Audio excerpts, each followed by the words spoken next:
तो हेलो बच्चों, कैसे हैं आप लोग। आज हम उन बच्चों के लिए खुशखबरी लेकर आए हैं जो बच्चे क्लास 11th में हैं या 12th में हैं या फिर 12th पास कर चुके हैं और अपनी जेई की तैयारी कर रहे हैं। ये खुशखबरी क्या है, जैसा कि आप देख सकते हैं कि एक हम सीरीज लेके आ रहे हैं जिसका नाम है बुनियाद। इसमें हम लोग जेई की तैयारी करवाने वाले हैं और इसमें हम तीनों सब्जेक्ट कवर करेंगे, मैथ्स कवर करेंगे, फिजिक्स और केमिस्ट्री। ठीक है। तो जैसा कि आप जानते हैं कि काफ़ी ज़्यादा सिलेबस इसमें जो है, ठीक है, मैथ्स का, फिजिक्स का, केमिस्ट्री का, तो वो सारी चीज़ें हम लोग जो चैप्टर वाइज बारी बारी से एक एक चैप्टर पूरा डिटेल में कवर करने वाले हैं। तो जो बच्चे इसकी तैयारी कर रहे हैं वो आराम से आएँ और इस एक चैप्टर को इंजॉय करें, पढ़ाई करें, देखें और फिर आगे इस जर्नी पे चलें। तो चलिए हम लोग समझते हैं ज़रा इस सीरीज़ में हम आपको क्या देने वाले हैं। ठीक है। तो इस सीरीज़ की तैयारी जब हम कर रहे थे तो कुछ बच्चों के क्वेश्चंस थे। सबसे पहले हम उन क्वेश्चंस को कवर करेंगे और आपके भी कुछ उसी तरीके के क्वेश्चंस होंगे। तो वो जो कॉमन क्वेश्चन अक्सर पूछे जाते हैं जो हम इस सीरीज़ में कवर करने वाले हैं, बच्चों को जेईई की तैयारी करवाने वाले हैं, और वो ये सारे उन बच्चों के लिए जो 11th में बच्चे पढ़ रहे हैं या 12th में पढ़ रहे हैं या पास आउट हो चुके हैं और उन्हें कोई भी चैप्टर कवर करना है, कोई भी चैप्टर अच्छे से तैयार करना है या फिर पूरा कंप्लीट सिलेबस तैयार करना है, उन सब के लिए है। तो सबसे पहले हम लोग कुछ 15 मिनट का स्टार्टिंग में इंट्रोडक्शन रखेंगे जिसमें हम वो बेसिक क्वेश्चंस की बात करेंगे जो अक्सर बच्चे हमसे पूछते हैं, या फिर इस सीरीज को जब हम ला रहे थे तो जो बच्चों ने पूछा है वो सारे क्वेश्चंस हम आपको बताएंगे और उनके जवाब बताएंगे। और फिर आज ही हम एक चैप्टर यहाँ पे स्टार्ट करने वाले हैं और आज ही ये पहला लेक्चर होगा और फिर इसी तरीके से बारी बारी से एक एक लेक्चर करके और फिर एक एक चैप्टर करके और पूरा सिलेबस हम लोग कवर करने वाले हैं। तो सबसे पहले देखते हैं कि इस सीरीज में क्या है, बच्चों के क्या क्वेश्चंस थे। तो सबसे पहले हम लोग स्टार्ट करते हैं यहाँ पे बच्चे जो अक्सर क्वेश्चन हमसे पूछ रहे थे, जो बच्चे पूछ रहे थे। ठीक है। तो एक क्वेश्चन बड़ा कॉमन था जो अक्सर बच्चों ने पूछा था, क्या था कि सर क्या आप बेसिक से पढ़ाएंगे, है ना। ये वाला क्वेश्चन ऐसा है जो अक्सर बच्चे पूछ ही लेते हैं, क्वेश्चन नंबर 1, है ना। ज्यादातर बच्चे पूछ रहे थे कि सर क्या आप बेसिक से पढ़ाएंगे, है ना। क्यों पूछते हैं? क्योंकि अक्सर बहुत सारे बच्चे ऐसे होते हैं जिनका बेसिक वीक होता है, 9th-10th में उस तरीके से उन लोगों ने पढ़ाई नहीं की होती है तो वो वीक होता है। तो जब एकदम से जेईई वाली चीजें आती हैं तो उनको समझना मुश्किल होता है।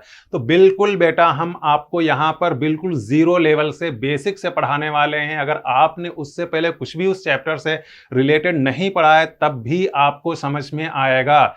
बिल्कुल जीरो से स्टेप वाइज एक एक चीज बिल्कुल आसान तरीके से हम पढ़ाना स्टार्ट करेंगे और फिर धीरे धीरे आगे पढ़ेंगे और मेंस और फिर एडवांस ये सारी चीजें कवर करेंगे। तो बिल्कुल टेंशन लेने की जरूरत नहीं है क्योंकि हम बिल्कुल बेसिक से पढ़ाने वाले हैं। ठीक है। अगला क्वेश्चन जो अक्सर बच्चे पूछ लेते हैं कि is this batch sufficient for JEE main और एडवांस। तो बिल्कुल बच्चे, इसी के लिए हम ये बैच ला रहे हैं, मेंस और एडवांस के लिए ही ला रहे हैं और इसी की तैयारी इसमें हम लोग करवाने वाले हैं। ठीक है। तो यही बैच आपके लिए मोर देन सफिशिएंट है और फिर इसके अलावा और किसी बैच की या किसी चीज की जरूरत नहीं रहने वाली है आपको। चलिए, अगला क्वेश्चन जो बच्चे अक्सर पूछ लेते हैं, सर इस एग्जाम को निकालना है तो हमारा टाइम टेबल क्या होना चाहिए, कितनी पढ़ाई होनी चाहिए, कितने घंटे पढ़ाई होनी चाहिए। तो अभी मैं यहाँ पे आपको ये नहीं बता रहा हूँ कि आप 10 बजे उठेंगे, 7 बजे उठेंगे और 10:05 पे ये करेंगे, फिर ब्रश करेंगे, फिर ये करेंगे। इस तरीके से हम कुछ नहीं करा रहे हैं।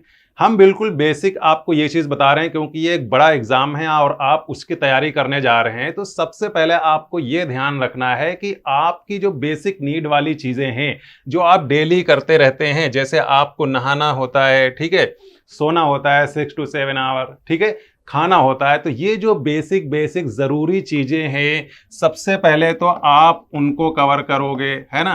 बेसिक जो आपकी नीड रहती हैं वो तो आपकी रहेगी उसी तरीके से। खाना खाना है उसको तो आप नहीं छोड़ दोगे, है ना। सोना है, सोना ही होगा 6 to 7 आवर। उसके बाद का जितना टाइम बच जाएगा वो सारा का सारा टाइम आपका टेबल पे जाएगा। ठीक है। उसके बाद का टाइम आपका टेबल पे जाएगा, मतलब सेल्फ स्टडी आप करोगे, बैठ के पढ़ाई करोगे 6, 7, 8 आवर। ठीक है। कोई इसके अलावा फिर फालतू के काम नहीं होना चाहिए जो बच्चे अक्सर पूछ लेते हैं। क्या करते हैं, अच्छा बहुत सारे बच्चे पूछ लेते हैं, सर क्या फिर इसके साथ हम लोग बेसिक चीज में क्या जिम भी आता है, क्या हम जिम भी जाएं। तो अच्छा, और कुछ बच्चे और इससे आगे बढ़ के कहते हैं कि क्या सर जी वाली जितनी चीज़ें हैं हर जगह हर सारी चीज़ें हम कर सकते हैं। तो नहीं यार, जब जी वाली चीज़ जिम हम अभी फ़िलहाल के लिए मना कर रहे हैं तो फिर बाकी और जी वाली चीज़ें वो सब कॉलेज में करने की चीज़ें हैं अभी, क्योंकि आप ये बड़ी चीज़ की तैयारी करने जा रहे हो। ठीक है। मुश्किल है लेकिन अगर आप प्रॉपर तरीके से, सही तरीके से इस लंबी जर्नी में रेगुलर होके आप काम करोगे तो आप आराम से इसको इंशाल्लाह निकाल पाओगे। लेकिन उसके लिए आपको फिर बेसिक चीज़ करने के बाद आपको पढ़ाई करनी होगी, ना फिर बाकी सारी जी वाली चीज़ें। ठीक है, इस बात का ध्यान रखना है। अच्छा, नेक्स्ट एक और क्वेश्चन जो बच्चे अक्सर करते हैं कि ऑनलाइन से सिलेक्शन होता है क्या? तो इसका जवाब है बिल्कुल यस, होता है। और ये हमने खुद देखा है अपने बहुत सारे बच्चों को, जिन लोगों ने सिर्फ और सिर्फ केवल ऑनलाइन पूरी कंप्लीट पढ़ाई की है और जेईई में बहुत अच्छा स्कोर लेके आए हैं। तो अगर आप सही तरीके से, है ना, मेहनत से, ढंग से अगर आप पूरी पढ़ाई करते हो तो बिल्कुल ऑनलाइन से होगा, फिर कोई ज़रूरत नहीं है कि आपके लिए ऑफलाइन ज़रूरी हो जाए। ठीक है। अच्छा, और एक क्वेश्चन जो अक्सर रहता है, minimum number of study hour after class, है ना, ये भी बच्चे पूछ लेते हैं कि क्लास चलने के बाद हमें सेल्फ स्टडी कितनी करनी चाहिए, कितनी देर पढ़ना चाहिए। तो इसके लिए हम आपको बोलेंगे कि 7 to 8 आवर आपको पढ़ाई करनी चाहिए, क्योंकि 4 से 5 घंटे आपकी डेली क्लास रहेगी, है ना। किसी दिन 2 सब्जेक्ट की रहेगी, किसी दिन 3 सब्जेक्ट की रहेगी, डिपेंड करता है कि क्या आपका किस तरीके से आपका सिलेबस चल रहा है और क्या शेड्यूल है। ठीक है, उसके बाद आपको 7 से 8 घंटे पढ़ाई घर पे सेल्फ स्टडी करनी ही है। मतलब 3 जो सब्जेक्ट आपके मेन हैं उसमें हर एक सब्जेक्ट को एवरेज 2 आवर देना ही है ना। इस टाइम में थोड़ा बहुत ऊपर नीचे तो होगा, वो डिपेंड करता है कौन सा सब्जेक्ट है ना, और कौन सा आपका ज़्यादा स्ट्रांग है, कौन सा कम स्ट्रांग है, तो उसके हिसाब से ये चीज़ें डिपेंड करती हैं। लेकिन एवरेज एक 2 आवर हम लेके चल रहे हैं, तो 7 से 8 घंटे आपको पढ़ना पड़ेगा डेली। ठीक है। एक और क्वेश्चन होता है कि आप क्या क्या कराओगे। तो ये क्वेश्चन तो बच्चे पूछ लेते हैं, है ना।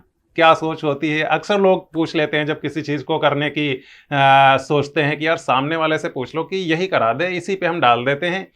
तो बच्चे भी ये पूछते हैं कि सर आप क्या क्या कराओगे। तो देखिए, हम क्या क्या कराएंगे उससे ज़्यादा इंपॉर्टेंट है कि आप क्या क्या करोगे, उसकी भी अभी हम बात करेंगे। हम तो वो सारा कुछ करने वाले हैं जो एक टीचर के लिए ज़रूरी है, जो आपके लिए ज़रूरी है, जो आपको एक अच्छी रैंक दिला सके। जो हमारा काम है वो पूरा हम 100% पूरी तरीके से करेंगे। क्लास रेगुलर होनी चाहिए, टाइम से होनी चाहिए, टाइम से सिलेबस पूरा होना चाहिए, होमवर्क प्रॉपर देना चाहिए ना, हर एक सब चैप्टर को पूरा कंप्लीट उस तरीके से, उस पैटर्न पे कवर करना चाहिए जैसे क्वेश्चन जेईई में आते हैं या जिस टाइप के आते हैं या जितना सिलेबस है।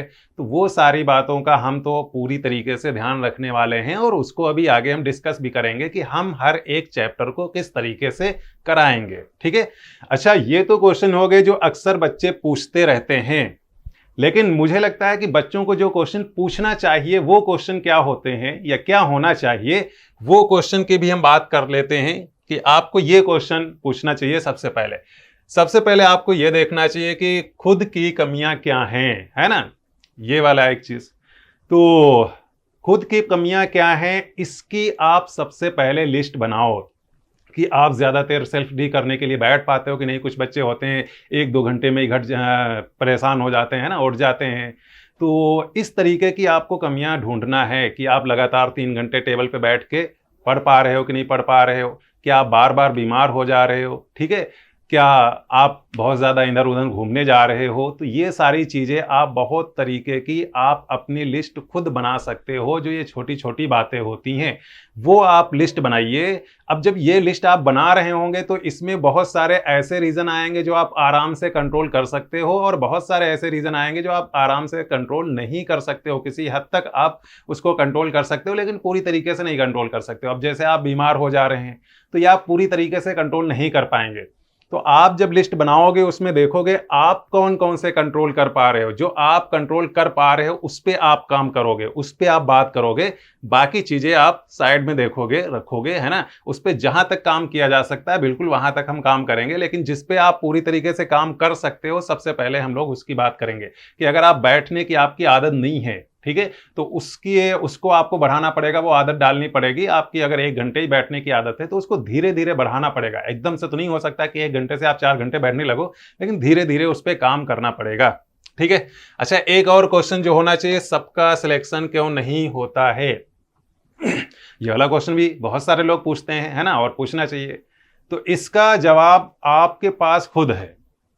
आप क्या करो, एक लिस्ट बनाओ अपने आसपास आप चीज़ें देखते हो, खुद अपने आप में देखते हो, अपने सीनियर्स को देखते हो और उससे बहुत सारी चीज़ें आपको खुद लगती हैं।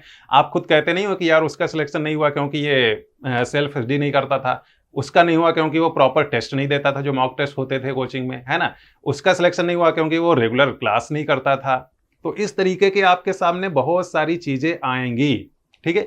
उन सब को नोट करो, उसमें भी उसी तरीके से चीज़ें आएँगी, कुछ आप कंट्रोल कर सकते हो और कुछ नहीं।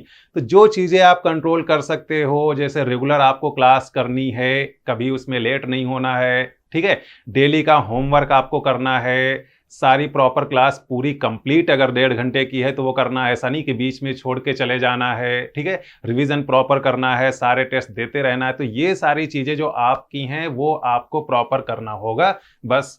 क्लियर है? तो चलिए आगे बढ़ते हैं। एक और क्वेश्चन अक्सर पूछा जाता है कि बेसिक स्ट्रॉन्ग कैसे करें, ठीक है? तो अगर हम मैथ्स की बात कर लें, अक्सर होता है कि बच्चे बेसिक में 9th-10th में कमज़ोर होते हैं, वहाँ पे वो चीज़ें उतनी अच्छे से नहीं पढ़ के आते हैं। तो यार एक ही तरीका है बेसिक अच्छा करने का।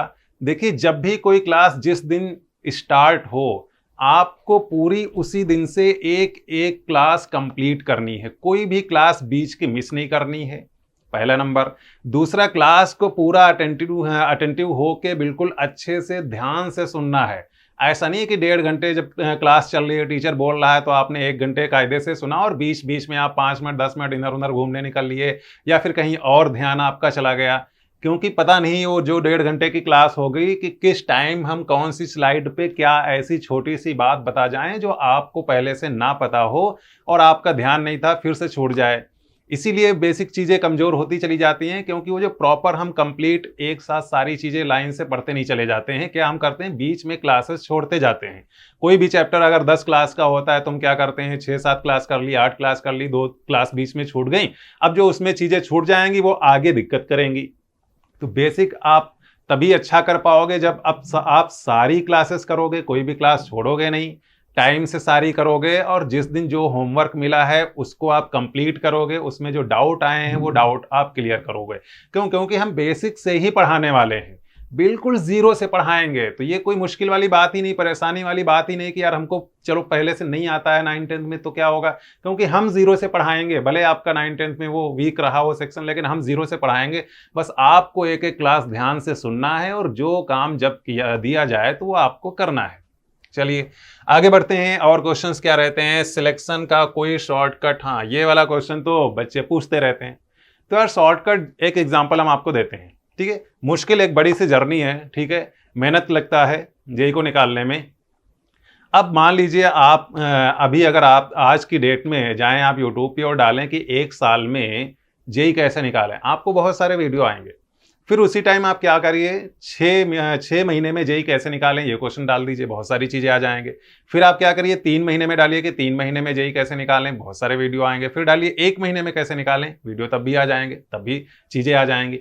फिर आप डालिए 24 आवर में सारा सिलेबस कैसे रिवीजन करें, कैसा कंप्लीट करें, तब भी वीडियो आएंगे।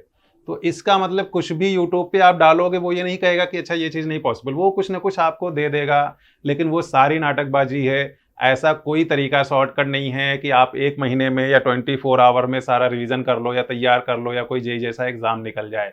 ये सब बेवकूफ़ बनाने वाली बातें हैं। ये लंबी जर्नी है, आपको स्टार्टिंग से लगातार काम करते रहना होगा और हमारे साथ बढ़ते रहना होगा, तभी ये चीज़ निकलने वाली है।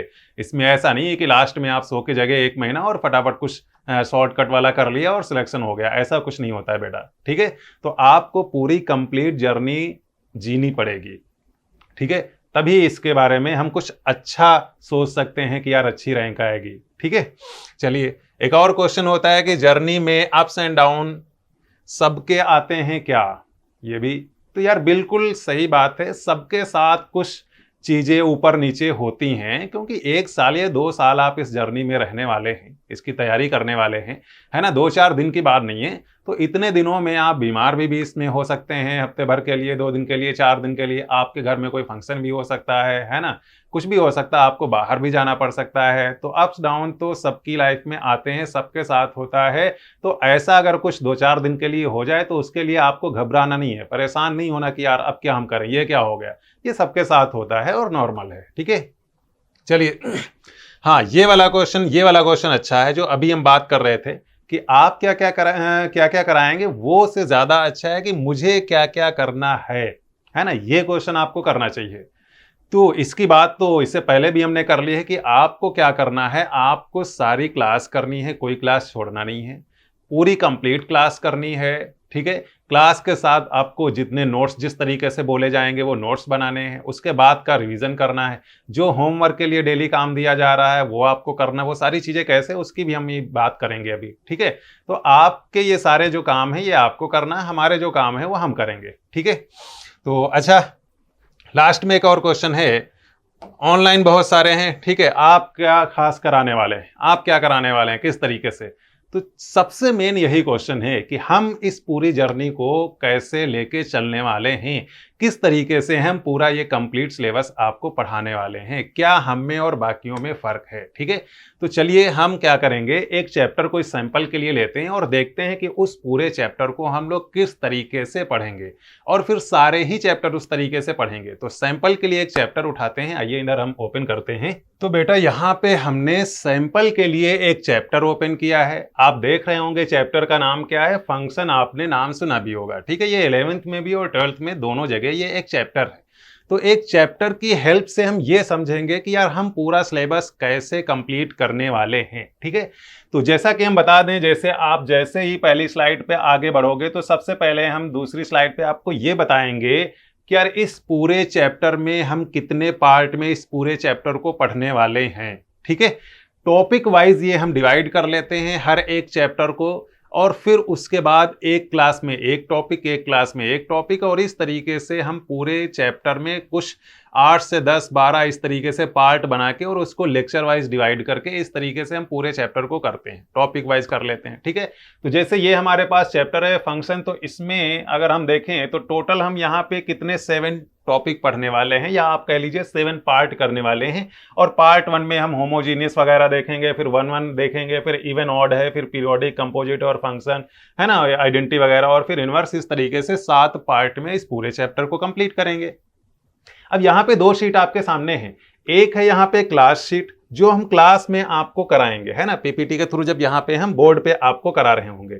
अच्छा, इसी के साथ आपको एक पीडीएफ मिलेगा इस वाली शीट का, जिसको हम बोलेंगे वर्कशीट, या कह लो होमवर्क शीट, या डीपीपी, आप कुछ भी कह सकते हो। ठीक है, ये वाली शीट मिलेगी। तो अब मान लीजिए हमने जिस दिन फंक्शन स्टार्ट किया और पहला वाला पार्ट हमने पार्ट 1 स्टार्ट किया, ठीक है, या कोई भी पार्ट स्टार्ट कर लिया, आगे का कोई पार्ट स्टार्ट कर लिया, मान लेते हैं हम कोई 6, 7 कोई भी पार्ट स्टार्ट कर लेते हैं, मान लिया हमने 6 पार्ट स्टार्ट किया, है ना, पहली वाली क्लास में पहला पार्ट किया, दूसरी वाली क्लास में दूसरा पार्ट किया, और इसी तरीके से 6th वाली जो क्लास हुई उसमें हमने छठा पार्ट स्टार्ट किया। ठीक है, तो जब छठा वाला पार्ट स्टार्ट करेंगे तो फंक्शनल इक्वेशन ये टॉपिक इसका होगा इसमें, और ये वाला जब हम पार्ट स्टार्ट करेंगे तो हम ये भी देखते हैं कि यार इस पार्ट में जो फंक्शनल इक्वेशन है इसमें किस किस टाइप के जेईई क्वेश्चन अब तक पूछता रहा है, या पूछता है, या आगे पूछेगा। ठीक है, तो यहां पे हम उसी तरीके से उसी ऑर्डर में हम आपको क्वेश्चंस कराएंगे, पूरा ध्यान में रखते हुए कि यार जेईई में क्या क्या पूछा जा रहा है। ठीक है, तो इसमें अगर हम बात करें तो जैसे ही हम देखेंगे तो टाइप 1 कुछ इस टाइप के क्वेश्चंस पूछता है, आपके सामने क्वेश्चन लिखा हुआ है ना। इसमें टोटल इस पार्ट में 4 तरीके के क्वेश्चन आते हैं और वही बार बार रिपीट हो रहे हैं। ठीक है, तो टाइप 1 का क्वेश्चन जैसे ये वाला एक आता है तो हम इसकी बात करेंगे, कुछ क्वेश्चंस हम इसके कराएंगे, और फिर हम क्या करेंगे, ये वाली जो आपको वर्कशीट मिली है जब आप इसमें देखेंगे पार्ट 6, तो आप भी यहां देखेंगे पहले नंबर पे टाइप 1 वाले कुछ क्वेश्चंस लगे हुए होंगे। मतलब जब हम ये वाला 6 वाला पार्ट स्टार्ट करेंगे तो इसमें जब हम ये वाले टाइप 1 के क्वेश्चंस करेंगे तो इसका मतलब उसी दिन आपको घर पे टाइप 1 के क्वेश्चन करने होंगे। होमवर्क में आपको ये शीट पहले से मिल चुकी होगी। उसके बाद हम थोड़ा सा आगे बढ़ेंगे और टाइप 2 के क्वेश्चंस करेंगे, तो इसका मतलब फिर आपको टाइप 2 के क्वेश्चन घर पे करने होंगे। फिर हम इसी पार्ट में देखें तो टाइप 3 के क्वेश्चंस इस टाइप के हम करेंगे, और फिर साथ ही साथ आपको घर पे टाइप 3 के जो क्वेश्चंस होंगे वो करने होंगे होमवर्क के लिए, वो अपने आप मिल गए आपको। ठीक है, फिर हमने टाइप 4 के क्वेश्चन किया, इसका कॉन्सेप्ट समझा, और साथ जब भी जिस टाइप के क्वेश्चन करेंगे साथ में कॉन्सेप्ट, जैसे टाइप 4 का है तो कॉन्सेप्ट ये छोटा सा है, इसको हम पूरा एक्सप्लेन करेंगे। ठीक है, या फिर इससे पहले अगर आप देखें कोई भी टाइप ले लीजिए, ये जैसे आपका टाइप 2 लिखा हुआ है, इसका जो कॉन्सेप्ट है वो हम समझाएंगे, उसके क्वेश्चंस कराएंगे। ठीक है, और इधर उसी टाइप के आपको क्वेश्चन करने हैं। अब आपका सवाल होगा सर ये जो टाइप 1 या टाइप 2 मतलब इस पार्ट में पार्ट 6 में 4 टाइप के क्वेश्चंस हैं, क्या एक ही क्लास में हो जाएंगे? नहीं बेटा, जरूरी नहीं कि एक ही क्लास में हो जाएं, डिपेंड करता है वो पार्ट अगर बड़ा है तो 2 क्लास भी लग सकती हैं, बहुत ज्यादा बड़ा है 3 भी क्लास लग सकती हैं। मान लीजिए इस पार्ट में 2 क्लास लगी, टाइप 1 और टाइप 2 हमने पहली क्लास में करा दिया, तो इसका मतलब अब जैसे ही क्लास करके आप घर जाओगे तो टाइप 1 और टाइप 2 के इस वाली होमवर्क शीट वाले से आपको क्वेश्चंस करने होंगे। फिर टाइप 3 और टाइप 4 मान लीजिए अगली क्लास में कराया, तो फिर उसके करस्पॉन्डिंग यहाँ पे जो टाइप 3 और टाइप 4 में क्वेश्चंस दे रखे होंगे वो आपको करने होंगे। और ये दोनों सीटें बिल्कुल सिमिलर, एक जैसी है ना, बनी हुई होती हैं। इधर जिस सीक्वेंस में जो जिस पार्ट वाइज हम करा रहे होंगे, जितने पार्ट में ये शीट होगी उतने पार्ट में आपको होमवर्क वाली शीट मिली हुई होगी, और जिस सीक्वेंस में जैसे जैसे हम कॉन्सेप्ट करा करा के क्वेश्चंस करा रहे होंगे उसी के टाइप के पीवाईक्यू ही जेई के ही क्वेश्चंस इधर आपको लगे हुए मिलेंगे, है ना। कुछ हम इधर कराएंगे, कुछ आपको इधर होमवर्क के लिए मिलेंगे। तो हर दिन नॉर्मली हम क्या करेंगे, एक पार्ट कराएंगे और वो पार्ट आपको होमवर्क में मिल जाएगा घर से करने के लिए।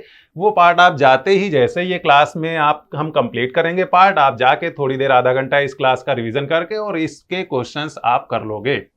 अब इसका फायदा क्या होता है, बाकी आप कहीं भी कोई बुक या कुछ ऐसा देखो, इस तरीके से कंटेंट आपको कहीं नहीं मिलेगा। आप अगर कोई बुक भी लेके आओगे तो वो क्या होगा, इस चैप्टर के क्वेश्चंस होंगे वहां जेईई मेंस के, और वो 200-300 ऐसे लिखे हुए होंगे। अब मान लीजिए हम पहली क्लास लेंगे, तो पहली क्लास के बाद आपको कैसे समझ में आएगा कि ये 200 क्वेश्चन में से हमको कौन से 10 या 20 करने हैं। फिर हम दूसरी क्लास लेंगे, अब कैसे आपको समझ में आएगा, अच्छा दूसरी वाली क्लास के बाद ये वाले हमको 20 क्वेश्चन करने हैं। वो आप अलग फिल्टर कर भी नहीं पाओगे, है ना। तो उसमें क्या होता है कि हम पहली और दूसरी और तीसरी क्लास लेते चले जाते हैं, लेकिन आपके सामने उस तरीके से होमवर्क नहीं होता है, तो आपके लिए प्रॉब्लम होती है। और फिर जब चैप्टर खत्म होने वाला होता है तब आपको लगता है कि अरे यार अब तो पूरा चैप्टर करना है, और फिर इतनी जल्दी हो नहीं पाता है। स्टार्टिंग के आधे दिन तो वो निकल गए कि अभी कौन सा करें, अभी तो चैप्टर नहीं पूरा हुआ, और आखिरी में फिर ये हुआ कि यार टाइम कम है तो सारे क्वेश्चन कैसे करें, तो उसमें सारा मामला गड़बड़ हो जाता है। और जब वो क्वेश्चन आप प्रॉपर नहीं कर पाते हो, होमवर्क सही तरीके से नहीं करते हो, तो फिर उस चैप्टर में प्रॉब्लम आ जाती है। ठीक है, यहाँ पे ऐसा कुछ नहीं होगा, क्योंकि यहाँ पे पहले ही दिन से आपके पास होमवर्क है। पहला पार्ट हम जिस दिन क्लास में कराएंगे उसी दिन जाके आपको पहला वाला पार्ट पूरा कंप्लीट करना है।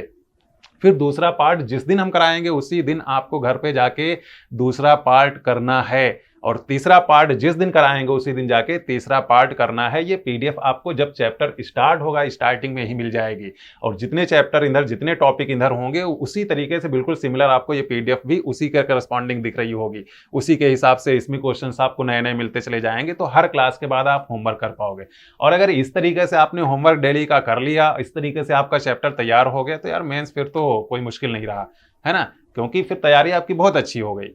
तो इस तरीके से हम हर एक चैप्टर को आपको पूरा कंप्लीट करने वाले हैं। बस आपका काम है कि ये वाली शीट घर पे आप लगाते रहो, होमवर्क में ये वाली शीट आप करते रहो। ठीक है, ये वाली शीट हम क्लास में करा रहे होंगे, एक शीट हम पूरी क्लास में यहाँ पढ़ा रहे होंगे, करा रहे होंगे, साथ साथ में आपको होमवर्क वाली करनी होगी। इस शीट में केवल क्वेश्चंस लगे होंगे, इसमें कोई थ्योरी ऐसा कुछ नहीं होगा। होमवर्क वाली डीपीपी शीट है ना, और इधर हम सारे कॉन्सेप्ट, थ्योरी सब कुछ पढ़ाने के साथ साथ उसी सीक्वेंस में कराएंगे। ठीक है, तो इतनी बात क्लियर हो गई है। तो चलिए अब हम उसी वाली स्लाइड पे चलते हैं और आगे बात करते हैं। तो बेटा इस क्वेश्चन का जवाब तो हमने जान लिया है, अब थोड़ा और आगे बढ़ते हैं और कुछ बातें और कर लेते हैं। ठीक है, किन चीजों से आपको सावधान रहना है इसकी भी हम बात कर लेते हैं। तो पहली चीज है कि डिस्ट्रैक्शन से दूर रहो। इसका क्या मतलब है, क्योंकि आप जो क्लास करोगे वो ऑनलाइन करोगे। अब ऑनलाइन करोगे तो सिंपल सी बात है कि आपके सामने लैपटॉप या फोन या कुछ ना कुछ है, और जब सामने फोन रखा है तो इस बात का बहुत ध्यान रखना है कि कहीं ऐसा ना हो कि उसके साथ में आप इधर लेक्चर देख रहे हो, पढ़ाई कर रहे हो, और साइड में एक विंडो और ओपन हो जाए और ऊपर कोई सोशल मीडिया या कुछ ऐसा ओपन हो, यूट्यूब कुछ चल रहा हो, कुछ आप देख रहे हो। इस चीज से बहुत ज्यादा बचना है, क्योंकि इससे बचना मुश्किल होता है, क्योंकि आपके सामने लैपटॉप है ना, चीजें साथ में हैं, और साथ में बगल में पता लगा आप लेक्चर ले रहे थे और साथ ही साथ में एक नोटिफिकेशन किसी चीज का आ गया और आप जम कर गए उधर। तो ये चीज बिल्कुल नहीं करना है। ठीक है, बार बार मन करेगा कि यार ऐसा कुछ कर लें, लेकिन ये बहुत ही ज्यादा घातक है। इससे आपको बच के रहना है ना, क्लास पे फोकस करना है, उस पे ध्यान देना है, तो इस चीज से आपको बच के रहना है। तो पहली चीज ये हो गई आपकी, डिस्ट्रैक्शन से आपको दूर रहना है। ठीक है, दूसरा है कुछ इनविजिबल एरर रहती हैं, उनको भी पहचान के रखना है और उनसे भी दूर रहना है। इनविजिबल एरर क्या होती है, कई बार ऐसा होता है, जैसे एग्जाम्पल के लिए हम मान लेते हैं कि कोई एक बच्चा है और उसको केमिस्ट्री ज्यादा पसंद है, और मैथ्स नहीं पसंद है, तो अब वो क्या करेगा कि केमिस्ट्री ज़्यादा पसंद है, तो वो पहले 2 घंटे पढ़ता था, फिर 2.5 घंटे पढ़ने लगा, फिर 3 घंटे। वो केमिस्ट्री में ही अपना टाइम बढ़ा रहा है और उसी में खूब अच्छे से पढ़ रहा है, उसी का रिसर्च कर रहा। और मैथ्स चूंकि नहीं पसंद है तो उससे वो दूर भागने लगा, धीरे धीरे टाइम कम करने लगा। 2 घंटे की जगह 1.5 घंटे और 1 घंटे और फिर आधा घंटे, और फिर मन ही नहीं करता कि यार मैथ्स पढ़ें। अब इससे होगा क्या कि एक सब्जेक्ट जो नहीं पसंद था वो और कमजोर होता चला गया, और जो पसंद था वो और स्ट्रांग होता चला गया।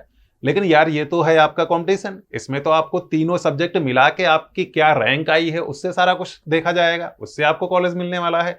तो यहाँ पे आपको सारे ही सब्जेक्ट एक बैलेंस में लेके चलना होगा। ऐसा नहीं आप कर सकते कोई एक सब्जेक्ट बहुत अच्छा कर लें और दूसरा सब्जेक्ट आप साइड में डाल दें। तीनों सब्जेक्ट से होगा, है ना, तीनों सब्जेक्ट से होगा। अच्छा, इसमें यह भी होता, मान लीजिए एक सब्जेक्ट आपने बहुत अच्छा कर लिया और उस साल ऐसा हुआ कि उसी सब्जेक्ट के क्वेश्चंस बहुत मुश्किल आ गए, है ना। होता नहीं है कि किसी साल फिजिक्स बड़ा मुश्किल आ जाता है, किसी साल मैथ्स बड़ा मुश्किल आ जाता है, किसी साल केमिस्ट्री बड़ा आसान मुश्किल आ जाता है। तो आपको जो अच्छा लगता था, जिसकी भर भर के पढ़ाई की थी, वही बहुत मुश्किल आ गया और बाकी दोनों सेक्शन आसान थे। तो अब वो जो बाकी दोनों सेक्शन आसान थे आपके काम के नहीं रहे, क्योंकि आपने उधर पढ़ाई नहीं की थी, आपने एक पे सारा फोकस किया था। तो ये गलती भी नहीं करना है ना। अच्छा, बाकी लोगों को, घर वालों को लगता है कि यार बच्चा तो पढ़ रहा है, लेकिन बच्चा गलत तरीके से पढ़ रहा है, वो एक ही पे सारा फोकस किए हुआ है ना। तो इसीलिए इसको इनविजिबल एरर हम बोल रहे हैं। पता भी नहीं चलता है और ये गलती होती चली जाती है, और पास वाला कोई बता भी नहीं पाता है, क्योंकि वो तो देख रहा है कि यार पढ़ रहे हैं, पेरेंट्स तो देख रहे हैं कि बच्चा पढ़ रहा है। तो ये गलती नहीं करना है, सारे सब्जेक्ट को बैलेंस करके चलना है। इसके उलट करना है, जो ये हमने बताया, आपको क्या करना है कि जो सब्जेक्ट कम पसंद है आपको उसको ज्यादा टाइम देना है, उस पर मेहनत करना है।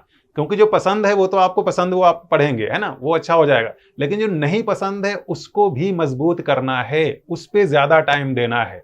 अगर ये काम आप करने लगे तो जो नहीं पसंद वो भी आपको फिर क्या होगा, वो भी अच्छा लगने लगेगा, वो भी स्ट्रांग हो जाएगा। और जब वो भी स्ट्रांग हो जाएगा तो बस सिलेक्शन में तो यही देखा जाता है तीनों का कॉम्बिनेशन कैसा आपका रहा। ठीक है, तो ये वाली गलती नहीं करना है, जो इनविजिबल एरर हैं उनसे बच के रहना है।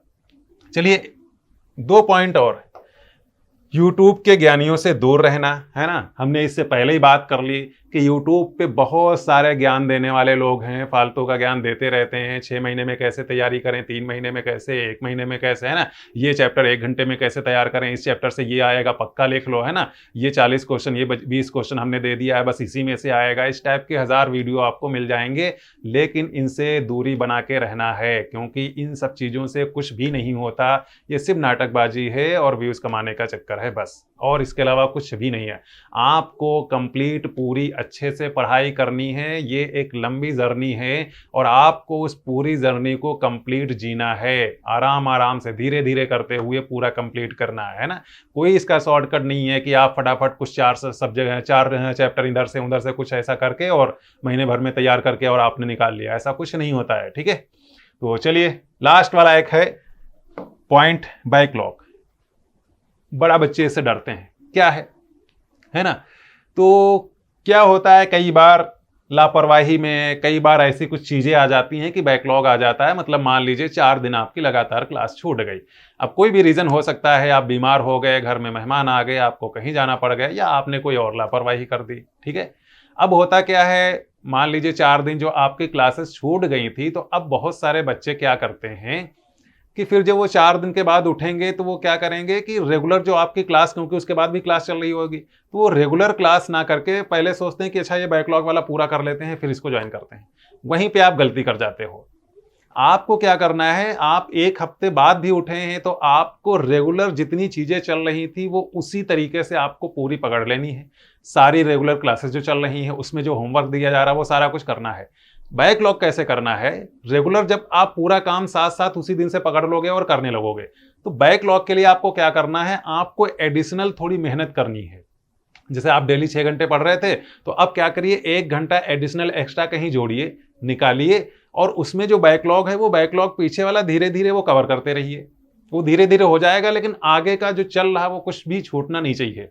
और वो बैकलॉग कवर करने के लिए पूरी ज्यादा से ज्यादा कोशिश करिए कि जो बीच में मान लीजिए एक दिन अगर क्लास छूटी है, तो जो संडे आ रहा है, संडे से पहले आप कवर कर लें कहीं ना कहीं टाइम निकाल के, या संडे वाले दिन, क्योंकि संडे वाले दिन क्लास नहीं होगी तो उस दिन भी आप पूरा कर सकते हो। और वो टाइम कहीं ना कहीं एडिशनल निकल आएगा, है ना। जो आप काम कर रहे हो वो पूरा करने के बाद वो निकल आएगा, है ना। कई बार होता है कि किसी वजह से क्लास उस दिन नहीं है और आपके पास, तो फिर टाइम बच गया, निकल आया। बैकलॉग वाला जो आपका काम है वो कर लीजिए। किसी दिन ऐसा हो जाएगा कि हो सकता है क्लास में उस दिन होमवर्क ना मिला हो, तो वो वाला आप टाइम बचा लोगे। तो वो कहीं ना कहीं से जब आप निकालने की कोशिश करोगे तो वो टाइम निकल ही, 1-2 घंटे आप निकाल सकते हो डेली, और उसमें आप साथ साथ बैकलॉग कवर करते रहो। बाकी रेगुलर आप पढ़ाई, उसमें कोई डिस्टर्बेंस ना आने दो, उसको आप ऐसे ही चलाते रहो। चलिए, तो ये चारों बातें हो गई हैं, और अब हम कुछ और बातें लास्ट कर लेते हैं कि ऑनलाइन जो आप क्लास करने जा रहे हो वो किस तरीके से करोगे, ये जानना समझना जरूरी है। क्योंकि जब आप क्लास में सामने बैठे होते हो तो वहां तो टीचर सामने से देख रहा होता है, तो बहुत सारी चीजें वहां सही कर देता है। लेकिन यहाँ पे आपको ये चीजें समझना जरूरी है, क्योंकि आप घर पे बैठ के फोन लैपटॉप सामने रख के और फिर तैयारी करने जा रहे हो। तो क्या चीज, पहली चीज नोट्स बनाओ, है ना। क्लास में तो बच्चा होता है तो हम डांट के सामने करवा लेंगे, लेकिन यहाँ पे ऑनलाइन आप करने जा रहे हो, और ऑनलाइन के लिए बहुत ज्यादा जरूरी है, और ये सबके लिए जरूरी होता है, नोट्स बनाना। अब नोट्स कैसे बनाओगे? जब क्लास आपकी चल रही होगी, मान लीजिए 1.5 घंटे की क्लास चल रही है, आप लैपटॉप के सामने बैठे हुए और लेक्चर लाइव देख रहे हो, तो उसके साथ ही साथ आपके पास एक नोट्स वाली कॉपी होना चाहिए। अब जब कॉपी होगी तो उसको आपको नोट करना है। अब जब नोट कर रहे होगे, नोट्स बना रहे होगे, तो कई बार क्या होता है, जैसे कोई स्लाइड हमारे सामने जब आएगी, कोई क्वेश्चन हम करा रहे होंगे, तो मान लीजिए 5 मिनट उस स्लाइड पे लिया, तो जाहिर सी बात है 5 मिनट हमने उस स्लाइड को समझाया, लेकिन उस पर कंटेंट लिखने के लिए 5 मिनट का नहीं होगा, वो आप 1 मिनट में भी लिख सकते हो। अच्छा, उस स्लाइड को समझाते हुए बहुत सारी बातें हमारे मुंह से ऐसे निकलेंगी जो हम यहाँ पे नोट नहीं करेंगे, लिखेंगे नहीं, लेकिन आपको लगेगा यार ये बहुत जरूरी चीज है, ये हम साइड में लिख लेते हैं क्योंकि हमको नहीं इससे पहले पता था, है ना। तो आप क्या करोगे, फट से आप अपनी कॉपी के साइड में यहाँ पे कहीं एक बादल बनाओगे और उसमें नोट कर लोगे कि यार ये वाली चीज ऐसे होती है, नोट करके। ठीक है, बादल बना बना के आपको नोट्स बनाने हैं। ठीक है, क्योंकि बहुत सारी बातें हम नहीं यहाँ पीडीएफ पे लिखेंगे, लेकिन आपको साथ साथ में अगर आपको लग रहा है कि यार ये भी बात काम की है, तो आपको वो लिख लेना होगा जो हम बोलेंगे। ठीक है। अच्छा, जब नोट्स बनाओगे तो ऐसा भी नहीं है कि सारा कंप्लीट आप साथ साथ में बना लो। हो सकता है कोई स्लाइड आप नोट कर रहे हो, है ना, और हम अगली स्लाइड पे बढ़ जाएं और वो आप पूरी ना लिख पाओ, तो कोई टेंशन नहीं है। जिस स्लाइड पे जितना आप लिख पाओ आप भी उसके आगे बढ़ जाओ, है ना। समझने पे ज्यादा ध्यान देना, जैसे मौका मिल रहा बस लिखना, और वो कितना भी परसेंट लिख पाओ, आप आधा ही लिख पाओ, आप 20% लिख जाओ, फिर आप अगले पेज पे आप भी बढ़ जाओ जब हम बढ़ जाएंगे। ठीक है, तो उसका फायदा ये होगा कि जब आपने पूरी क्लास 1.5 घंटे की कंप्लीट कर ली, साथ साथ में कुछ थोड़े नोट्स भी आपके बन गए, तो जैसे ही क्लास कंप्लीट हुई हो गई, अब उसका आप करोगे रिवीजन पीडीएफ से, क्योंकि पीडीएफ आ चुकी होगी, क्लास हो गई, है ना, क्लास के जस्ट बाद पीडीएफ आ जाएगी। तो आप पीडीएफ ओपन करोगे और उस 1.5 घंटे की क्लास को 30 मिनट में एक बार रिवीजन करोगे, क्लास खत्म होने के बाद, थोड़ा खाने पीने के बाद, थोड़ा आराम करने के बाद। ठीक है, जब आप वो 30 मिनट में रिवीजन करोगे तो उसमें आप फटाफट ये लिख लोगे जो आपके नोट्स बीच बीच में छूट गए थे, लिखने से छूट गया था, तो वो चीजें आप वो नोट्स में फिल कर लोगे। इससे फायदा यह है कि ज्यादा टाइम नहीं लगेगा, वरना पूरा नोट्स बनाने में फिर ज्यादा टाइम लग जाता है। ठीक है, आपका आधा पहले से लिखा हुआ होगा, आपने काम की चीजें भी लिख ली होंगी, है ना, तो पीडीएफ से फिर ज्यादा टाइम नहीं लगेगा, नोट्स भी बन जाएंगे, और साथ साथ में वो 30 मिनट में वो पूरी क्लास का एक बार रिवीजन भी हो गया, आपका रिवीजन भी हो गया, आपके नोट्स भी बन गए। तो इस तरीके से सारी क्लासेस करना है। अब आप ये भी पूछोगे कि सर हमको टोटल कितनी कॉपीज बनानी है किसी एक सब्जेक्ट की। मान लीजिए हम मैथ्स की अगर बात करें, तो आप कहोगे मैथ्स में हमको कितनी कॉपियां टोटल बनानी चाहिए। तो मैथ्स में हम 3 कॉपियां आपको बनवाएंगे। एक तो वही जो हमने यहाँ पे बना दी, क्लास नोट्स जो होंगे, जो आप नोट्स बना रहे होंगे। एक आपके पास रफ होना चाहिए। रफ किस लिए होगी, जब हम यहाँ पढ़ा रहे होंगे तो जैसे कोई क्वेश्चन आएगा तो आपको हम 30 सेकेंड या 60 सेकेंड देंगे और आपसे बोलेंगे जरा एक बार बेटा ट्राई करो, अप्रोच करो, देखो कि आपसे हो रहा है कि नहीं हो रहा, कितना हो रहा है, कुछ समझ में आ रहा कि नहीं। तो बगल में आपके रफ होगी, आप फटाफट रफ पे एक बार ट्राई करोगे। क्वेश्चन नहीं लिखना होगा, बस रफ पे ट्राई करना होगा कि यार इसका क्या अप्रोच है, हम कितने परसेंट इस क्वेश्चन को अटेम्प्ट कर पा रहे हैं या पूरा हो जा रहा। उससे ये होगा कि बीच बीच के आपके जो क्वेश्चन होंगे आपको और कॉन्फिडेंस आएगा कि यार ये वाला क्वेश्चन हो गया, ये वाला क्वेश्चन हो गया, है ना। आपको पता चलेगा, अगर मान लीजिए कोई क्वेश्चन नहीं हुआ तो आपको ये आइडिया हो जाएगा कि अच्छा इस क्वेश्चन में हम यहाँ पे गलती कर रहे थे। जैसे ही हम वो क्वेश्चन 30 सेकंड के बाद कराएंगे तो आपको रियलाइज होगा, अच्छा हम ये बात नहीं सोच रहे थे और सर ने देखो ये बात बताई, तो ये वाला क्वेश्चन ऐसे हो गया। तो इसलिए वो रफ होनी चाहिए।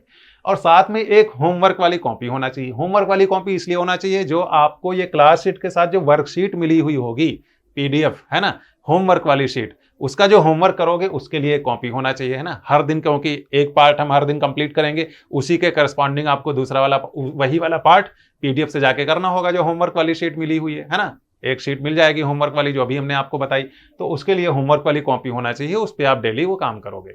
चलिए 2 पॉइंट और हैं। क्या है कि ड्यूरिंग मैथ्स लाइव क्लास आप क्या करोगे, तो हमने आपको बता दिया, उसकी तो बात हो गई कि मैथ्स की क्लास जब चल रही होगी तो किस तरीके से आप नोट्स बनाओगे, है ना, किस तरीके से आप प्रॉपर पूरी क्लास आसानी से आराम से अच्छे से बैठ के सुनोगे, इधर उधर आप ध्यान नहीं भटकाओगे, ठीक है। अच्छा, मैथ्स क्लास जब हो जाएगी, कंप्लीट हो जाएगी, तो उसके बाद के आपके क्या काम है, तो वही क्लास कंप्लीट होने के बाद 30 मिनट का आपका रिवीजन और साथ ही में उसके नोट्स बन गए, ठीक है, तो उसकी भी बात हो गई। तो ये 4 पॉइंट हो गए हैं। अब हम लोग क्या करते हैं, बहुत सारी बातें हमने कर ली हैं कि किस तरीके से आपको पढ़ाई करना है, क्या क्या करना है, और अब हम इस जर्नी की शुरुआत करते हैं, ठीक है।